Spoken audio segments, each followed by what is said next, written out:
ಆತ್ಮೀಯ ಕೇಳುಗರೆಲ್ಲರಿಗೂ ನಮಸ್ಕಾರಗಳು. ಕೇಳುಗರೆ, ನೀವು ಕೇಳುತ್ತಿರುವಿರಿ 90.4 FM ಕಂಪನಾಂಕದಲ್ಲಿ ದೀಪಾ ಸಮಾಜ ಸೇವಾ ಕೇಂದ್ರದಿಂದ ಪ್ರಸಾರವಾಗುತ್ತಿರುವ ನಿಮ್ಮ ನೆಚ್ಚಿನ ಗ್ರಾಮೀಣ ಭಾರತಿ 100 ಸ್ವರ ಒಂದೇ ಶ್ರುತಿ. ಇದು ಗಂಗಾವತಿಯ ಸಮುದಾಯ ರೇಡಿಯೋ ಕೇಂದ್ರ. ಕೇಳುಗರೆ, ದೀಪಾ ಸಮಾಜ ಸೇವಾ ಕೇಂದ್ರ, ಗ್ರಾಮೀಣ ಭಾರತಿ 90.4 FM ಹಾಗೂ ಕನ್ನಡ ಸಾಹಿತ್ಯ ಪರಿಷತ್ತು ತಾಲೂಕು ಘಟಕ ಗಂಗಾವತಿ ಇವರುಗಳ ಸಂಯುಕ್ತಾಶ್ರಯದಲ್ಲಿ ಆಯೋಜಿಸಲಾಗಿರುವ ಬಾಪು ಭಾರತ ಅಹಿಂಸೆದೆಡೆಗೆ ನಮ್ಮ ನಡಿಗೆ ರೇಡಿಯೋ ಸರಣಿ ಕಾರ್ಯಕ್ರಮಕ್ಕೆ ತಮಗೆಲ್ಲರಿಗೂ ಆದರದ ಪ್ರೀತಿಯ ಸ್ವಾಗತ. ಕೇಳುಗರೆ, ಇಂದಿನ 27ನೆಯ ಸಂಚಿಕೆಯಲ್ಲಿ ಮಾತನಾಡಲಿದ್ದಾರೆ ಶೈಕ್ಷಣಿಕ ಚಿಂತಕರು ಹಾಗೂ ವ್ಯಕ್ತಿತ್ವ ವಿಕಸನದ ತರಬೇತಿದಾರರಾದ ಶರಣಪ್ಪ ಎಸ್ ತೆಮ್ಮಿನಾಳ್ ರವರು. ಬನ್ನಿ, ಮಹಾತ್ಮ ಗಾಂಧೀಜಿರವರ ಕುರಿತಾಗಿ ಅವರ ಮಾತುಗಳನ್ನು ಕೇಳೋಣ. ಆತ್ಮೀಯ ಕೇಳುಗರಿಗೆ ನಮಸ್ಕಾರಗಳು. ನಾನು ನಿಮ್ಮ ಪ್ರೀತಿಯ ಶರಣಪ್ಪ ಎಸ್ ತೆಮ್ಮಿನಾಳ್, ಶೈಕ್ಷಣಿಕ ಚಿಂತಕರು ಹಾಗೂ ವ್ಯಕ್ತಿತ್ವ ವಿಕಸನದ ತರಬೇತುದಾರರು. ಆತ್ಮೀಯರೇ, ಬಾಪು ಭಾರತ ಅಹಿಂಸೆದೆಡೆಗೆ ನಮ್ಮ ನಡಿಗೆ ಎನ್ನುವ ಸರಣಿ ರೇಡಿಯೋ ಕಾರ್ಯಕ್ರಮದಲ್ಲಿ ಈಗಾಗಲೇ ನಾಡಿನ ಹಿರಿಯ ವಿದ್ವಾಂಸರು ಚಿಂತಕರು ಮಾತನಾಡಿದ್ದಾರೆ. ಆದರೆ ಬಾಪೂಜಿಯವರ ದೃಷ್ಟಿಯಲ್ಲಿ ಭಾರತದ ಶಿಕ್ಷಣದ ವ್ಯವಸ್ಥೆ ಎನ್ನುವ ವಿಷಯದ ಕುರಿತು ವಿಭಿನ್ನವಾಗಿ ಮಾತನಾಡಲು ಪ್ರಯತ್ನಿಸುತ್ತೇನೆ. ಆತ್ಮೀಯರೇ, ಈಗಾಗಲೇ ನಾವು ಕಂಡಂತೆ ಗಾಂಧೀಜಿಯವರು ಸ್ವಾತಂತ್ರ್ಯದ ಹೋರಾಟದ ಮೇರುಗಿರಿಯ ಪರ್ವತವೇ ಆಗಿದ್ದರು ಎನ್ನುವುದು ಜಗಜ್ಜಾಹೀರಾದ ಮಾತಾಗಿದೆ. ಅವರು ಸತ್ಯ, ಅಹಿಂಸೆ, ಸಸ್ಯಾಹಾರ ತತ್ವ, ಬ್ರಹ್ಮಚರ್ಯ, ಸರಳತೆ, ಧರ್ಮಶ್ರದ್ಧೆ ಎನ್ನುವ ವಿಚಾರಗಳ ಮೂಲಕ ಜಾಗತಿಕವಾಗಿ ಗುರುತಿಸಿಕೊಂಡಂತಹ ಮಹಾನ್ ಮೇಧಾವಿ ಎನಿಸಿಕೊಂಡವರಾಗಿದ್ದಾರೆ. ಮಹಾತ್ಮ ಗಾಂಧೀಜಿ ಶಿಕ್ಷಣಕ್ಕೆ ಹೆಚ್ಚಿನ ಮಹತ್ವವನ್ನ ನೀಡಿದ್ದವರು. ಗುಜರಾತ್ ವಿದ್ಯಾಪೀಠದ ಘೋಷವಾಕ್ಯ ಸಾ ವಿದ್ಯಾಯ ವಿಮುಕ್ತೆ ಎನ್ನುವ ಸಾಲಿನಲ್ಲಿ ಗಾಂಧೀಜಿ ಬಲವಾದ ನಂಬಿಕೆ ಇರಿಸಿದ್ದವರು. ವಿಮೋಚನೆಯೆಡೆಗಿನ ಸಾಗುವಿಕೆ ಎನ್ನುವ ಅರ್ಥವನ್ನು ಈ ಸಾಲು ಧ್ವನಿಸುತ್ತದೆ. ವಿಮೋಚನೆಯೆಡೆ ಸಾಗುವಿಕೆ ಎಂದರೆ ಅಧ್ಯಾತ್ಮ ಹಾಗೂ ಭೌತಿಕ ವಿಚಾರಗಳ ಅನ್ವೇಷಣೆ ಎಂದು ಗಾಂಧೀಜಿಯವರು ವ್ಯಾಖ್ಯಾನಿಸಿದ್ದಾರೆ. ಸಮಗ್ರತೆ, ಕಠಿಣ ಪರಿಶ್ರಮ ಹಾಗೂ ಇಚ್ಛಾಶಕ್ತಿ ಇಲ್ಲದ ವಿದ್ಯಾರ್ಥಿಗಳು ಆಹಾರದಲ್ಲಿ ಇಲ್ಲದ ಉಪ್ಪಿನಂತೆ. ಉಪ್ಪು ಇಲ್ಲದೆ ಯಾವುದೇ ಆಹಾರ ಸೇವಿಸುವುದು ಕಷ್ಟ ಎಂದು ಗಾಂಧೀಜಿ ಶಿಕ್ಷಣದ ಮಹತ್ವವನ್ನು ಈ ರೀತಿಯಾಗಿ ತಿಳಿಸಿದ್ದರು. ಒಂದು ದೇಶದ ಅಭಿವೃದ್ಧಿಯಲ್ಲಿ ವಿದ್ಯಾರ್ಥಿಗಳ ಪಾತ್ರ ಮಹತ್ವದ್ದು ಮತ್ತು ಅವರೇ ದೇಶವನ್ನು ಕಟ್ಟುವ ಕಾಯಕ ಮಾಡುತ್ತಾರೆ ಎಂದು ಗಾಂಧೀಜಿಯವರು ನಂಬಿದ್ದರು. ಶಿಕ್ಷಣ ಪಡೆದ ಪ್ರತಿಯೊಬ್ಬರೂ ಮಾದರಿಯಾಗುತ್ತಾರೆ ಮತ್ತು ಅವರ ಜೀವನ ಹಲವರಿಗೆ ಸ್ಫೂರ್ತಿಯಾಗುತ್ತದೆ ಎಂದು ಮಹಾತ್ಮ ಗಾಂಧೀಜಿಯವರು ಶಿಕ್ಷಣದಲ್ಲಿ ವಿದ್ಯಾರ್ಥಿಗಳು ಹಾಗೂ ಶಿಕ್ಷಕರು ಸಮಾನವಾಗಿ ಪಾಲ್ಗೊಳ್ಳಬೇಕು ಎಂದು ಹೇಳಿದ್ದರು.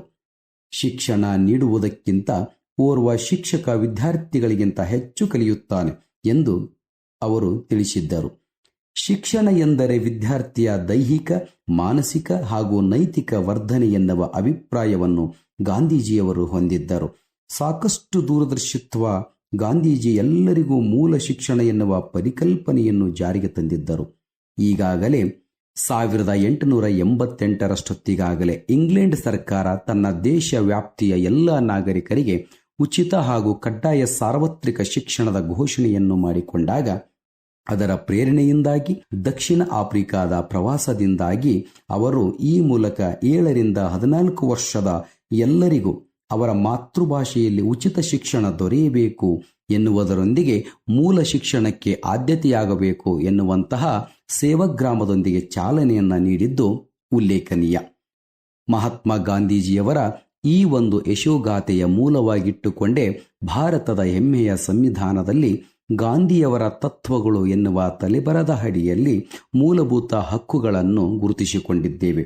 ಪ್ರಮುಖವಾಗಿ 21 ಉಪವಿಧಿ ಅದ ಅಡಿಯಲ್ಲಿ 6ರಿಂದ 14 ವರ್ಷ ವಯೋಮಾನದ ಮಕ್ಕಳು ಕಡ್ಡಾಯವಾಗಿ ಶಾಲೆಗೆ ದಾಖಲಾತಿ ಮಾಡಿಕೊಳ್ಳಬೇಕು. ದಾಖಲಾದವರು ಸಾರ್ವತ್ರಿಕವಾಗಿ ಉಳಿಯಬೇಕು. ಉಳಿದುಕೊಂಡವರು ಕಡ್ಡಾಯವಾಗಿ ಗುಣಮಟ್ಟದ ಶಿಕ್ಷಣವನ್ನು ಪಡೆಯುವಂತಾಗಬೇಕು ಎನ್ನುವ ತತ್ವದ ಹಿಂದೆ ಮಹಾತ್ಮ ಗಾಂಧೀಜಿಯವರ ಪರಿಶ್ರಮ ಅಡಕವಾಗಿರುವುದು ಶ್ಲಾಘನೀಯವಾದದ್ದು. ಈ ಕಾರಣದಿಂದಲೇ ಸಾಮಾನ್ಯ ಶಿಕ್ಷಣದ ಜೊತೆಗೆ ಕರಕುಶಲ ಕಲೆಯನ್ನು ಕಲಿಸಬೇಕು ಎಂದು ಮಹಾತ್ಮ ಗಾಂಧೀಜಿಯವರು ಹೇಳಿದ್ದರು. ಮಡಿಕೆ ತಯಾರಿಕೆ, ನೇಯ್ಗೆ, ಮರದ ಕೆಲಸಗಳನ್ನು ವಿದ್ಯಾರ್ಥಿಗಳು ಪಡೆಯಬೇಕೆಂದು ಗಾಂಧೀಜಿಯವರು ಪ್ರತಿಪಾದಿಸಿದ್ದರು. ಹಾಗಾಗಿನೇ ಗಾಂಧಿ ಶಿಕ್ಷಣದ ಪರಿಕಲ್ಪನೆ ಇಂದಿಗೂ ಪ್ರಸ್ತುತವಾಗಿದೆ. ಹಾಗಾದರೆ ಸ್ವಾತಂತ್ರ್ಯ ಭಾರತದಲ್ಲಿ ಏನೆಲ್ಲ ಪರಿಶ್ರಮಗಳನ್ನು ಮಾಡಿದವರ ಸಾಲಿನಲ್ಲಿ ಮುಂಚೂಣಿಯ ನಾಯಕರೆನಿಸಿಕೊಂಡು ಕೇವಲ ಭಾರತಕ್ಕೆ ಸ್ವಾತಂತ್ರ್ಯವನ್ನ ದೊರಕಿಸಿಕೊಡುವುದು ಅಷ್ಟೇ ಅಲ್ಲ, ಅದರ ಜೊತೆಗೆ ಈ ಸೂರ್ಯಚಂದ್ರರು ಇರುವವರೆಗೂ ಭಾರತವು ಅಕ್ಷರಸ್ಥ ನಾಡನ್ನಾಗಿ, ಅಕ್ಷರಸ್ಥ ರಾಷ್ಟ್ರವನ್ನಾಗಿ, ಜಗತ್ತಿನಲ್ಲಿಯೇ ಶ್ರೇಷ್ಠ ಸಾಧನೆಯನ್ನ ಮೆರೆಯುವಂತ ದೇಶವನ್ನ ಸೃಷ್ಟಿ ಮಾಡಬೇಕೆನ್ನುವ ಮಹಾದಾಶೆಯಿಂದ ಮಹಾತ್ಮ ಗಾಂಧೀಜಿಯವರು 1937ರಲ್ಲಿ ಭಾರತ ಸರ್ಕಾರ ಪ್ರಾಂತ್ಯಗಳ ಶಿಕ್ಷಣ ಸಮಸ್ಯೆಗಳ ಬಗ್ಗೆ ಮಾಹಿತಿ ಸಂಗ್ರಹಿಸಲು ಶಿಕ್ಷಣ ಬ್ಯೂರೋವನ್ನ ಸ್ಥಾಪಿಸಿತು. ಅಷ್ಟೊತ್ತಿಗಾಗಲೇ ಗಾಂಧೀಜಿಯವರು ಹರಿಜನ ಪತ್ರಿಕೆಯಲ್ಲಿ ಮೂಲಭೂತ ಶಿಕ್ಷಣಕ್ಕೆ ಸಂಬಂಧಿಸಿದಂತೆ ಹಲವಾರು ಲೇಖನಗಳನ್ನು ಬರೆಯುತ್ತಿದ್ದರು. ಈ ಮೂಲಭೂತ ಶಿಕ್ಷಣಕ್ಕೆ ಸಂಬಂಧಿಸಿದಂತೆ ಒಂದು ಯೋಜನೆ ಹಾಕಿಕೊಳ್ಳಲಾಯಿತು. ಈ ಯೋಜನೆಯನ್ನು ವಾರ್ಧಾ ಯೋಜನೆ ಎಂದು ಕರೆಯಲಾಯಿತು. ಮೂಲ ವಿದ್ಯಾಭ್ಯಾಸವನ್ನು ಚಟುವಟಿಕೆಯ ಮೂಲಕ ಕಲಿಯಬೇಕು ಎಂಬುದೇ ಈ ಯೋಜನೆಯ ಉದ್ದೇಶವಾಗಿತ್ತು. ಅಂತಹ ಚಟುವಟಿಕೆಯುಕ್ತ ಬೋಧನಾ ಕ್ರಮವನ್ನೇ ಇತ್ತೀಚಿನ ದಿನಮಾನಗಳಲ್ಲಿ ನಾವು activity based learning for all students in primary school teachers ಎನ್ನುವ ಶೀರ್ಷಿಕೆ ಅಡಿಯಲ್ಲಿ ಶಿಕ್ಷಕರಾದವರು ಹಾಗೂ ತರಬೇತುದಾರರು ಮಕ್ಕಳಿಗೆ ನಾವು ಬೋಧನೆಯನ್ನ ನೀಡುತ್ತಿರುವುದು ಸ್ತುತ್ಯಾರ್ಹದ ವಿಷಯವಾಗಿದೆ. ಇಂತಹ ಉದ್ದೇಶದೊಂದಿಗೆ ಜಾಕಿರ್ ಹುಸೇನ್ ಸಮಿತಿಯು ಪಠ್ಯಕ್ರಮ ಹಾಗೂ ಉಪಾಧ್ಯಾಯರ ತರಬೇತಿ, ಪರೀಕ್ಷೆ, ಶಿಕ್ಷಣ ಸಂಸ್ಥೆಗಳ ಆಡಳಿತ ಮುಂತಾದ ವಿಷಯಗಳ ಬಗ್ಗೆ ವಿವರ ಸಲ್ಲಿಸ್ತಾ ಬಂತು. ಈ ಅವಧಿಯಲ್ಲಿ ಜನಸಾಮಾನ್ಯರಿಗೆ ಶಿಕ್ಷಣ ತಲುಪುವಂತೆ ಆದದ್ದು ಒಂದು ಮಹತ್ವದ ಅಂಶವೆಂದೇ ಇಲ್ಲಿ ನಾವು ಉಲ್ಲೇಖಿಸಬಹುದಾಗಿದೆ. ಇಂತಹ ಹಲವಾರು ಕಾಯ್ದೆಗಳನ್ನು ಜಾರಿಗೆ ತಂದು ಅದರ ಮೂಲಕ ಶಿಕ್ಷಣದ ಬೆಳವಣಿಗೆಗೆ ಅವಕಾಶ ಮಾಡಿಕೊಟ್ಟಿರುವಂತಹ ಅತ್ಯಂತ ದೊಡ್ಡ ಪ್ರಯತ್ನ ಹಾಗೂ ಪ್ರಯೋಗ ಗಾಂಧೀಜಿಯವರು ಮಾಡುತ್ತಾ ಬಂದಿದ್ದರು ಎನ್ನುವುದು ಉಲ್ಲೇಖನೀಯ. ಆ ಕಾರಣಕ್ಕಾಗಿಯೇ ತಮಗೆಲ್ಲರಿಗೂ ಗೊತ್ತಿರುವಂತೆ ಈಗಾಗಲೇ ಒಬ್ಬ ನಾಡು ಕಂಡ ಹಾಗೂ ಜಗತ್ತಿನ ಶ್ರೇಷ್ಠ ವಿಜ್ಞಾನಿ ಗಾಂಧೀಜಿಯವರ ಕುರಿತು ಒಂದು ಮಾತನ್ನು ಹೀಗೆ ಹೇಳುತ್ತಾರೆ: ರಕ್ತ ಮಾಂಸಖಂಡಗಳಿಂದ ತುಂಬಿದ ಇಂತಹ ವ್ಯಕ್ತಿಯೊಬ್ಬ ಎಂದಾದರೂ ಈ ಭೂಮಿಯ ಮೇಲೆ ನಡೆದಿದ್ದಾನೆ ಎನ್ನುವುದನ್ನು ಮುಂದಿನ ಪೀಳಿಗೆಗಳು ನಂಬುವುದು ಕಷ್ಟ ಎನ್ನುವಂಥ ವಿಚಾರವನ್ನ ಆಲ್ಬರ್ಟ್ ಐನ್ಸ್ಟೈನ್ ರವರು ಹೇಳಿರುವಂಥದ್ದು ಇವರ ಶೈಕ್ಷಣಿಕ ಚಿಂತನೆಗಳು ಹಾಗೂ ಉದಾತ್ತ ವಿಚಾರಗಳ ಕುರಿತಾಗಿದೆ ಎನ್ನುವುದೇ ಈ ಒಂದು ಚಿಂತನೆಯ ಪ್ರಮುಖ ಅಂಶವಾಗಿದೆ. ಆತ್ಮೀಯರೇ, ಈಗಾಗಲೇ ತಮಗೆ ಗೊತ್ತಿರುವಂತೆ ಭಾರತ ಶೈಕ್ಷಣಿಕವಾಗಿ ಸಾವಿರಾರು ಮೈಲುಗಳ ಸವೆತವನ್ನ ಹಾಗೂ ತುಂಬಾ ದೂರದ ದಾರಿಯನ್ನ ಕ್ರಮಿಸುತ್ತಾ ಬಂದಿದ್ದೇವೆ. ಸ್ವಾತಂತ್ರ್ಯದ ನಂತರ 10 ಯೋಜನೆಗಳು 10 ಫಲಗಳನ್ನು ನೀಡುತ್ತಾ ಸಾಗಿದ್ದರೂ ಕೂಡ ಅದರಲ್ಲಿ ಅತ್ಯಂತ ಪ್ರಮುಖವಾಗಿ 1964ರ ಕೊಠಾರಿ ಆಯೋಗ, 1986ರ ರಾಷ್ಟ್ರೀಯ ಶಿಕ್ಷಣ ನೀತಿ, 1992ರ ಶಿಕ್ಷಣ ನೀತಿ, 2002ರ ಸಾಫ್ಟ್ ಯೋಜನೆ spatial orientation for primary school teachers ಹಾಗೂ 2020ರ ಹೊಸ ರಾಷ್ಟ್ರೀಯ ಶಿಕ್ಷಣ ನೀತಿ. ಈ ಎಲ್ಲ ಯೋಜನೆಗಳು ಮಹಾತ್ಮ ಗಾಂಧೀಜಿಯವರ ಮೂಲ ಶಿಕ್ಷಣ ಹಾಗೂ ನೈತಿಕ ಶಿಕ್ಷಣ ಮತ್ತು ಸಂವಿಧಾನದಲ್ಲಿ ಅಡಕವಾಗಿರುವ 84 ಮೌಲ್ಯಗಳಿಗೆ ಪ್ರೇರಿತವಾಗಿಯೇ ಈ ಪಠ್ಯಕ್ರಮಗಳನ್ನು ಜೋಡಿಸಿಕೊಂಡು ಹೊಂದಿಸಿಕೊಂಡು ಅದನ್ನು ಒಪ್ಪಿಕೊಂಡು ಶಾಲಾ ಶೈಕ್ಷಣಿಕ ವ್ಯವಸ್ಥೆಯಲ್ಲಿ ಗುಣಾತ್ಮಕ ಶಿಕ್ಷಣವನ್ನು ಕಲಿಸುವಂತಹ ಪ್ರಯತ್ನವನ್ನ ಮಾಡುತ್ತಾ ಸಾಗುತ್ತಿದ್ದೇವೆ. ಅದರಲ್ಲಿ ಅತ್ಯಂತ ಪ್ರಮುಖವಾಗಿ ಮಹಾತ್ಮ ಗಾಂಧೀಜಿಯವರ ಒಂದು ಮೂಲ ಶಿಕ್ಷಣ ಮಕ್ಕಳಿಗೆ ಕಲಿಕೆಯ ಜೊತೆಗೆ ಜೀವನದ ಮೌಲ್ಯಾಧಾರಿತ ಚಟುವಟಿಕೆಗಳಿಗೂ ಕೂಡ ಅವರನ್ನು ಒಗ್ಗಿಸಿಕೊಳ್ಳಬೇಕು. ಅಂದಾಗಲೇ ಅವರ ಜೀವನವನ್ನ ಅವರ ಕಾಲ ಮೇಲೆಯೇ ನಿಂತುಕೊಂಡು ನಡೆಸುವಂತಾಗುತ್ತದೆ ಎನ್ನುವುದನ್ನು ಅಂದೇ ಅವರು ಕಂಡುಕೊಂಡಿದ್ದರು. ಆ ಕಾರಣಕ್ಕಾಗಿಯೇ ನಮ್ಮ ಎಲ್ಲ ರಾಷ್ಟ್ರೀಯ ಪಠ್ಯಕ್ರಮಗಳು ಕಲಿಕೆಯನ್ನ ಜೀವನದ ಅವಶ್ಯಕತೆಗಳೊಂದಿಗೆ ಜೋಡಿಸಬೇಕು. ಕಂಠಪಾಠ ವಿಧಾನದಿಂದ ಕಲಿಕೆಯನ್ನ ಮುಕ್ತಗೊಳಿಸಬೇಕು. ಪಠ್ಯ ಪುಸ್ತಕಗಳ ಹೊರತಾಗಿ ಪಠ್ಯಕ್ರಮವನ್ನು ಶ್ರೀಮಂತಗೊಳಿಸಬೇಕು. ಜ್ಞಾನದ ಅಭಿವೃದ್ಧಿಗೆ ಕಲಿಕಾ ಅನುಭವಗಳನ್ನು ಬಳಸಿಕೊಳ್ಳಬೇಕು. ಭಾರತದ ಪ್ರಜಾಸತ್ತಾತ್ಮಕ ನೀತಿಯನ್ವಯ ಮಕ್ಕಳ ಅವಶ್ಯಕತೆಗಳಿಗೆ ತಕ್ಕಂತೆ ಸ್ಪಂದಿಸಬೇಕು ಎನ್ನುವಂತಹ ಮಹತ್ತರ ಉದ್ದೇಶಗಳನ್ನು ಇಟ್ಟುಕೊಂಡೇ ಮಗುವಿನ ಭವಿಷ್ಯತ್ತಿನ ವಿಚಾರಗಳಿಗೆ ಭದ್ರ ಬುನಾದಿಯನ್ನ ಬಲಪಡಿಸಿಕೊಳ್ಳಬೇಕೆನ್ನುವ ಆಶಾವಾದಿತನದಿಂದ ಇವತ್ತು ಶಾಲಾ ಶೈಕ್ಷಣಿಕ ವ್ಯವಸ್ಥೆಯಲ್ಲಿ ಮಹಾತ್ಮ ಗಾಂಧೀಜಿಯವರ ವಿಚಾರಗಳನ್ನು ನಾವು ಮಕ್ಕಳಿಗೆ ಬೋಧಿಸುತ್ತಿದ್ದೇವೆ, ಉತ್ತಮ ನಾಗರಿಕರನ್ನಾಗಿ ಮಾಡುತ್ತಿದ್ದೇವೆ. ಹಾಗಾಗಿಯೇ ವಿಷಯಗಳ ಮೇರೆಗಳನ್ನು ಮೀರಿ ಅವುಗಳಿಗೆ ಸಮಗ್ರ ದೃಷ್ಟಿಯ ಬೋಧನೆಯನ್ನು ಅಳವಡಿಸಿಕೊಳ್ಳಬೇಕು. ಶಾಲೆಯ ಹೊರಗಿನ ಬದುಕಿಗೆ ಜ್ಞಾನ ಸಂಯೋಜನೆಯನ್ನು ಮಕ್ಕಳಿಗೆ ಒದಗಿಸಿಕೊಡಬೇಕು. ಮಕ್ಕಳಿಂದಲೇ ಜ್ಞಾನವನ್ನು ಅಭಿವೃದ್ಧಿಪಡಿಸಬೇಕು. ಈ ಕಾರಣಕ್ಕಾಗಿಯೇ ಮಹಾತ್ಮ ಗಾಂಧೀಜಿಯವರ ಚಿಂತನೆಗಳನ್ನು ನಾವು ಶೈಕ್ಷಣಿಕವಾಗಿ ತೊಡಗಿಸಿಕೊಳ್ಳುತ್ತಾ ಸಾಗುತ್ತಿದ್ದೇವೆ. ಆತ್ಮೀಯರೇ, ಅಂತಹ ಮಹಾತ್ಮ ಗಾಂಧೀಜಿಯವರು ಶೈಕ್ಷಣಿಕ ವ್ಯವಸ್ಥೆಯಲ್ಲಿ ತಮ್ಮದೇ ಆದಂತಹ ಹತ್ತಾರು ಕೊಡುಗೆಗಳನ್ನು ಹಾಗೂ ನಿದರ್ಶನಗಳನ್ನು, ಮೌಲ್ಯಯುತವಾದಂತಹ ತತ್ವಗಳನ್ನು ನೀಡುತ್ತಾ ಬಂದಿದ್ದಾರೆ. ಭಾರತದ ಸಮಸ್ಯೆಗಳಿಗೆ ಮೂಲ ಕಾರಣವೇ ಶಿಕ್ಷಣ. ಅಂತಹ ಶಿಕ್ಷಣ ದೊರೆಯುವಂತಾಗಬೇಕು. ಅಂದಾಗಲೇ ಸಪ್ತ ಪಾತಕಗಳನ್ನು ದೂರವಿಟ್ಟಂತಾಗುತ್ತದೆ. ಆವಾಗಲೇ ಭಾರತಕ್ಕೆ ಭವಿಷ್ಯವಿದೆವೆಂದು ಮಹಾತ್ಮ ಗಾಂಧೀಜಿಯವರು ಒತ್ತಿ ಒತ್ತಿ ಹೇಳಿದ್ದನ್ನು ನಾವು ಇಲ್ಲಿ ಸ್ಮರಿಸಿಕೊಳ್ಳಲೇಬೇಕು. ಉದಾಹರಣೆಗಾಗಿ ಹೇಳುವುದಾದರೆ 1921-22 ಸಾಲಿನಲ್ಲಿ ನಡೆದಂತಹ ಒಂದು ಚೌರಿ ಚೌರ ಘಟನೆಯ ಒಂದು ಸಂದರ್ಭ. ಅಸಹಕಾರ ಚಳವಳಿಯ ನಿಮಿತ್ತವಾಗಿ ಅವರು ಚೌರಿ ಚೌರ ಘಟನೆಗೆ ತುಂಬ ನೋವಿನಿಂದ ಹಿಂಪಡೆದುಕೊಂಡಿದ್ದನ್ನು ಕೂಡ ಇಲ್ಲಿ ನಾವು ಸ್ಮರಿಸಬಹುದಾಗಿದೆ. ಕಾರಣವಿಷ್ಟೇ, ಯಾವುದೇ ಒಂದು ಘಟನೆಯನ್ನಾಗಲಿ, ಯಾವುದೇ ಒಂದು ಸನ್ನಿವೇಶವನ್ನಾಗಲಿ, ಯಾವುದೇ ಒಂದು ಸಂದರ್ಭವನ್ನಾಗಲಿ ಕೇವಲ ನಾವು ಹಿಂಸೆಯಿಂದ ಬದಲಾವಣೆ ಮಾಡಲಿಕ್ಕೆ ಸಾಧ್ಯವಿಲ್ಲ. ಬದಲಾಗಿ ಅಹಿಂಸೆಯಿಂದ ಮಾತ್ರ ಅದನ್ನು ಬದಲಾಯಿಸಬಹುದೆನ್ನುವಂತಹ ಮಹಾನ್ ತ್ಯಾಗಿ, ಮೇಧಾವಿ, ಈ ನಾಡು, ಈ ದೇಶ ಹಾಗೂ ಜಗತ್ತು ಕಂಡಂತಹ ಶ್ರೇಷ್ಠ ವ್ಯಕ್ತಿ ನೀಡಿದಂತಹ ಕೊಡುಗೆಯಾಗಿದೆ. ಹಾಗಾದರೆ ಅಂತಹ 7 ತತ್ವಗಳು ಯಾವುವೆಂದರೆ, ತತ್ವ ರಹಿತವಾದಂಥ ರಾಜಕಾರಣದಿಂದ ದೂರವಿರಬೇಕು, ರಾಜಕಾರಣ ತತ್ವದೊಂದಿಗೆ ಬೆರೆತುಕೊಂಡಿರಬೇಕು ಎನ್ನುವಂಥದ್ದು, ದುಡಿಮೆಯಿಲ್ಲದ ಸಂಪತ್ತಿನಿಂದ ದೂರವಿರಬೇಕು, ಹಾಗೂ ಆತ್ಮಸಾಕ್ಷಿ ಇಲ್ಲದ ಸಂತೋಷದಿಂದ ದೂರವಿರಬೇಕು, ಚಾರಿತ್ರ್ಯವಿಲ್ಲದ ಶಿಕ್ಷಣದಿಂದ ದೂರವಿರಬೇಕು, ನೀತಿ ಇಲ್ಲದ ವ್ಯಾಪಾರದಿಂದ ದೂರವಿರಬೇಕು ಎನ್ನುವಂತಹ ಮಹೋನ್ನತ ವಿಚಾರಗಳಿಗೆ ಗಾಂಧೀಜಿಯವರು ಈ ದೇಶಕ್ಕೆ ಕೊಡುಗೆಯಾಗಿದ್ದಾರೆ.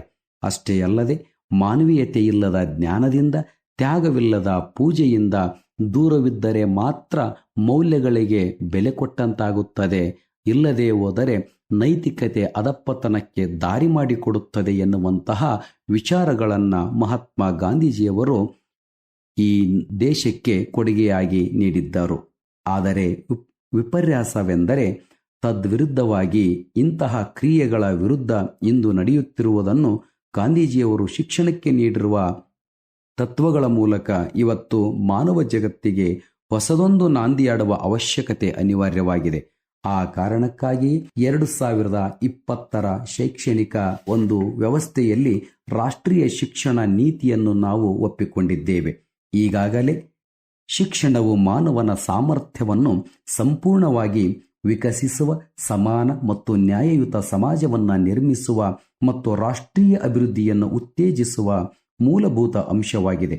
ಗುಣಮಟ್ಟ ಶಿಕ್ಷಣದ ಸಾರ್ವತ್ರಿಕ ಲಭ್ಯತೆಯು ಆರ್ಥಿಕ ವಲಯದಲ್ಲಿ ಜಾಗತಿಕ ವೇದಿಕೆಯಲ್ಲಿ ಭಾರತದ ಚಿರಂತರ ಪ್ರಗತಿ ಮತ್ತು ನಾಯಕತ್ವಕ್ಕೆ, ಸಾಮಾಜಿಕ ನ್ಯಾಯ ಮತ್ತು ಸಮಾನತೆಗೆ, ವೈಜ್ಞಾನಿಕ ಪ್ರಗತಿಗೆ, ರಾಷ್ಟ್ರೀಯ ಭಾವೈಕ್ಯತೆಗೆ, ಸಾಂಸ್ಕೃತಿಕ ಸಂರಕ್ಷಣೆಗಳ ವಿಷಯಕ್ಕೆ ಸಂಬಂಧಿಸಿದಂತೆ ಪ್ರಮುಖ ಆಧಾರವಾಗಿದೆ. ಈ ಎಲ್ಲ ಆಧಾರಗಳಿಗೆ ಮಹಾತ್ಮ ಗಾಂಧೀಜಿಯವರು ನೀಡಿದಂತಹ ಶೈಕ್ಷಣಿಕವಾದಂತಹ ವಿಚಾರಗಳೇ ಪ್ರೇರಣೆದಾಯಕವಾಗಿವೆ ಎನ್ನುವುದು ಸ್ತುತ್ಯಾರ್ಹವಾದ ಸಂಗತಿಯಾಗಿದೆ. ಆತ್ಮೀಯರೇ, ವ್ಯಕ್ತಿ, ಸಮಾಜ, ದೇಶ ಮತ್ತು ಪ್ರಪಂಚದ ಒಳಿತಿಗಾಗಿ ಮಹಾತ್ಮ ಗಾಂಧೀಜಿಯವರು ನಮ್ಮ ದೇಶದ ಶ್ರೀಮಂತ ಪ್ರತಿಭೆ ಮತ್ತು ಸಂಪನ್ಮೂಲಗಳನ್ನು ಅಭಿವೃದ್ಧಿಪಡಿಸಲಿಕ್ಕೆ ಮತ್ತು ಗರಿಷ್ಠಗೊಳಿಸಲು ಸಾರ್ವತ್ರಿಕ ಉತ್ತಮ ಗುಣಮಟ್ಟದ ಶಿಕ್ಷಣವು ಉತ್ತಮ ಮಾರ್ಗವಾಗಿದೆ ಎಂಬುದನ್ನು ಹಲವಾರು ನಿದರ್ಶನಗಳ ಮೂಲಕ, ತಮ್ಮ ಪ್ರಾಯೋಗಿಕ ಕಲ್ಪನಾತೀತ ವಿಚಾರಗಳ ಮೂಲಕ ತೋರಿಸಿಕೊಟ್ಟಿದ್ದಾರೆ. ಮುಂದಿನ ದಶಕಗಳಲ್ಲಿ ಭಾರತವು ವಿಶ್ವದಲ್ಲಿ ಅತಿ ಹೆಚ್ಚು ಯುವಜನರನ್ನು ಹೊಂದಿರುತ್ತದೆ. ಇದರೊಂದಿಗೆ ಉತ್ತಮ ಗುಣಮಟ್ಟದ ಶೈಕ್ಷಣಿಕ ಅವಕಾಶಗಳನ್ನು ಒದಗಿಸುವ ನಮ್ಮ ಸಾಮರ್ಥ್ಯವೇ ಈ ದೇಶದ ಭವಿಷ್ಯವನ್ನು ನಿರ್ಧರಿಸುತ್ತದೆ. ಭಾರತವು 2015 ಅಂಗೀಕರಿಸಿದಂತಹ 2030 ಸುಸ್ಥಿರ ಅಭಿವೃದ್ಧಿ ಕಾರ್ಯಸೂಚಿಯ ಗುರಿ 4ರಲ್ಲಿ ಪ್ರತಿಬಿಂಬಿತವಾದಂತಹ ಜಾಗತಿಕ ಶಿಕ್ಷಣ ಅಭಿವೃದ್ಧಿ ಕಾರ್ಯಸೂಚಿಯು 2030 ವೇಳೆಗೆ ಎಲ್ಲರಿಗೂ ಸಮನ್ವಯಿತ ಮತ್ತು ಸಮಾನ ಗುಣಮಟ್ಟದ ಶಿಕ್ಷಣವನ್ನು ಖಚಿತಪಡಿಸಿಕೊಳ್ಳಲು ಮತ್ತು ಆಜೀವ ಕಲಿಕೆಯ ಅವಕಾಶಗಳನ್ನು ಉತ್ತೇಜಿಸಲು ಪ್ರಯತ್ನಿಸುತ್ತದೆ. ಅಂತಹ ಉನ್ನತ ಗುರಿಗಳನ್ನು ಸಾಧಿಸಲಿಕ್ಕೆ ಮಹಾತ್ಮ ಗಾಂಧೀಜಿಯವರು ಸ್ವತಂತ್ರ ಹೋರಾಟದ ಮೂಲಕ ಹಾಗೂ ಈ ನಾಗರಿಕ ಪ್ರಪಂಚಕ್ಕೆ ಹಾಕಿಕೊಟ್ಟಂತಹ ಹಲವಾರು ಮಾರ್ಗೋಪಾಯಗಳ ಮೂಲಕ ಅಂತಹ ಕಲಿಕೆಯನ್ನು ಬೆಂಬಲಿಸುವ ರೀತಿಯಲ್ಲಿ ಇಡೀ ಶಿಕ್ಷಣ ವ್ಯವಸ್ಥೆಯನ್ನು ಪುನರ್ರಚಿಸುವ ಅಗತ್ಯವಿದೆ. ಅಂದಾಗಲೇ ಮಾತ್ರ ಸುಸ್ಥಿರ ಅಭಿವೃದ್ಧಿಗಾಗಿ ನಮ್ಮ 2030 ಕಾರ್ಯಸೂಚಿಯ ಎಲ್ಲ ಮಹತ್ವದ ಉದ್ದೇಶ ಹಾಗೂ ಗುರಿಗಳನ್ನು ಸಾಧಿಸಬಹುದಾಗಿದೆ. ಆ ಕಾರಣಕ್ಕಾಗಿ ಆತ್ಮೀಯ ಕೇಳುಗರೆ, ಮಹಾತ್ಮ ಗಾಂಧೀಜಿಯವರನ್ನು ಇಂದು ನಿನ್ನೆಯ ವಿಚಾರವಾಗಿ ನೋಡದೆ ಜಾಗತಿಕ ಸಾಮರಸ್ಯತೆಗೆ ಒಬ್ಬ ಪ್ರೇರಕರಾಗಿ ನೋಡ್ತಾ ಬಂದಿದ್ದೇವೆ. ಮೌಲ್ಯಯುತ ಜೀವನವನ್ನು ನಡೆಸುವುದಕ್ಕೆ ದಾರಿ ಮಾಡಿಕೊಟ್ಟಂತ ಮಹಾನ್ ತ್ಯಾಗಿ, ದೇಶಭಕ್ತ, ರಾಷ್ಟ್ರಪಿತ ಮಹಾತ್ಮ ಗಾಂಧೀಜಿಯವರ ತತ್ವಾದರ್ಶಗಳನ್ನೇ ಸಂವಿಧಾನದಲ್ಲಿ ರಾಜ್ಯನೀತಿ ನಿರ್ದೇಶಕ ತತ್ವಗಳಡಿಯಲ್ಲಿ ಶಿಕ್ಷಣ, ಮಕ್ಕಳು, ಮಹಿಳೆಯರು, ವೃದ್ಧರು, ದೀನದಲಿತರ ಬಾಳನ್ನು ಬೆಳಗುವ ಜ್ಯೋತಿಯಾಗಿದ್ದು ಬಹುದೊಡ್ಡ ಕೊಡುಗೆಯಾಗಿದೆ. ಹಾಗಾಗಿಯೇ ನನ್ನ ಜೀವನವೇ ನನ್ನ ಸಂದೇಶ ಎನ್ನುವಂತಹ ಅವರ ಒಂದು ಬದುಕಿಗೆ ದಾರಿಯಾದಂತಹ ಮಹೋನ್ನತ ನುಡಿಗೆ ನಾವೆಲ್ಲರೂ ಸಾಕ್ಷಿಯಾಗಿ ಬದುಕ್ತಾ ಇದ್ದೇವೆ.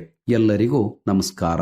ಇದುವರೆಗೆ ಬಾಪು ಭಾರತ ಅಹಿಂಸೆದೆಡೆಗೆ ನಮ್ಮ ನಡಿಗೆ ರೇಡಿಯೋ ಸರಣಿ ಕಾರ್ಯಕ್ರಮದ 27ನೇ ಸಂಚಿಕೆ ಪ್ರಸಾರವಾಯಿತು. ಕಾರ್ಯಕ್ರಮದಲ್ಲಿ ಭಾಗವಹಿಸಿ ಮಹಾತ್ಮ ಗಾಂಧೀಜಿರವರ ಕುರಿತಾಗಿ ಅನೇಕ ಮಹತ್ವದ ಸಂಗತಿಗಳನ್ನು ನಮ್ಮೆಲ್ಲರೊಂದಿಗೆ ಹಂಚಿಕೊಂಡಿರುವಂತಹ ಶೈಕ್ಷಣಿಕ ಚಿಂತಕರು ಹಾಗೂ ವ್ಯಕ್ತಿತ್ವ ವಿಕಸನದ ತರಬೇತಿದಾರರಾದ ಶರಣಪ್ಪ ಎಸ್ ತೆಮಿನಾಳ್ ರವರಿಗೆ ತಮ್ಮೆಲ್ಲರ ಪರವಾಗಿ ಹಾಗೂ ಗ್ರಾಮೀಣ ಭಾರತಿ 90.4 FMನ ಪರವಾಗಿ ತುಂಬು ಹೃದಯದ ಧನ್ಯವಾದಗಳನ್ನು ಅರ್ಪಿಸ್ತಾ, ಕೇಳುಗರೆ, ನಾಳೆ ಮತ್ತೊಬ್ಬರು ವಿಶೇಷ ಅತಿಥಿಗಳೊಂದಿಗೆ ನಾನು ನಿಮ್ಮನ್ನು ಭೇಟಿಯಾಗುವೆ. ನಾನು ನಿಮ್ಮ RJ ಲಾವಣ್ಯ. ಸದಾ ಕೇಳ್ತಾ ಇದ್ದೀ 90.4 FMನಲ್ಲಿ ನಿಮ್ಮ ನೆಚ್ಚಿನ ಗ್ರಾಮೀಣ ಭಾರತಿ 100 ಸ್ವರ ಒಂದೇ ಶ್ರುತಿ. ಇದು ಗಂಗಾವತಿಯ ಸಮುದಾಯ ರೇಡಿಯೋ ಕೇಂದ್ರ. ಅಹಿಂಸೆಯೇ ಉಸಿರಾಗಲಿ, ಸತ್ಯವೇ ಧರ್ಮವಾಗಲಿ, ಸತ್ಯಮೇವ ಜಯತೆ. ನಮಸ್ಕಾರ.